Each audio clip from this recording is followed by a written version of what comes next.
एक बार की बात है, दो व्यक्ति थे जिनका नाम था मामा और फूफा। मामा और फूफा दोनों व्यापार करते थे और दोनों व्यापार में सहभागी थे। मामा ने फूफा से कहा, फूफा क्यों ना हम कोई ऐसी वस्तु खरीद लें जो जल्दी खराब ना हो और उसकी कीमत भी बती रहे, फिर हम उसे कुछ वर्षों बाद बेचें जिससे उसके मूलधन से ज्यादा दाम मिले। फूफा ने कहा, ठीक है मामा, तुम्हारी बात तो सही है, पर हम खरीदे क्या? उन्होंने आपस में राय मशवरा किया और लोहा खरीदने का निर्णय लिया। दोनों ने बराबर रुपए मिलाकर लोहा खरीदा। फूफा ने मामा से कहा कि लोहा वह कहीं सुरक्षित स्थान पर रख दे। मामा ने लोहा अपने पास एक पुरानी कोठरी में रख लिया। कुछ दिन तो लोहा जस का तस रखा रहा, पर धीरे धीरे मामा के मन में लालच आ गया और मामा फूफा को बिना बताए लोहा बेचने लगा। काफी दिनों बाद फूफा मामा के पास गया और बोला, मामा आज लोहे का भाव काफी बढ़ गया है, जल्दी से वह लोहा निकालो, हम इसे बेचकर आते हैं। इस पर मामा बोला, फूफा लोहा तो अब कबाड़ घर में नहीं है, क्योंकि लोहे को तो घुन खा गए हैं।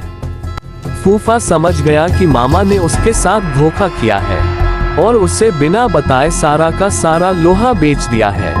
फूफा को क्रोध तो बहुत आया, पर वह बिना कुछ कहे सुने वहां से चला गया। इस घटना के कुछ दिनों बाद फूफा मामा के पास आया और बोला, मामा मैं एक बारात में जा रहा हूँ, बड़ा अच्छा इंतजाम है, अकेला हूँ, चाहो तो अपने लड़के को साथ भेज दो, उसकी भी मौज हो जाएगी और कल सुबह तक हम वापस भी आ जाएंगे। मामा बोला, क्यों नहीं, बेशक तुम मेरे लड़के को अपने साथ लेकर जाओ, और हाँ, इसे बारात में अच्छी तरह खाना वाना खिला देना।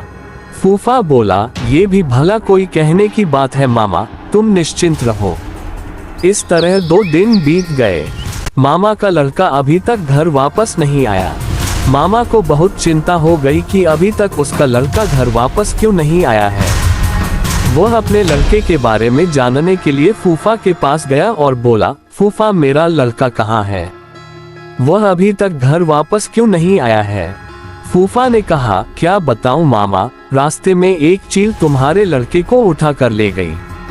मामा बोला, ये कैसे हो सकता है, भला कोई चील 12 साल के लड़के को उठा कर ले जा सकती है?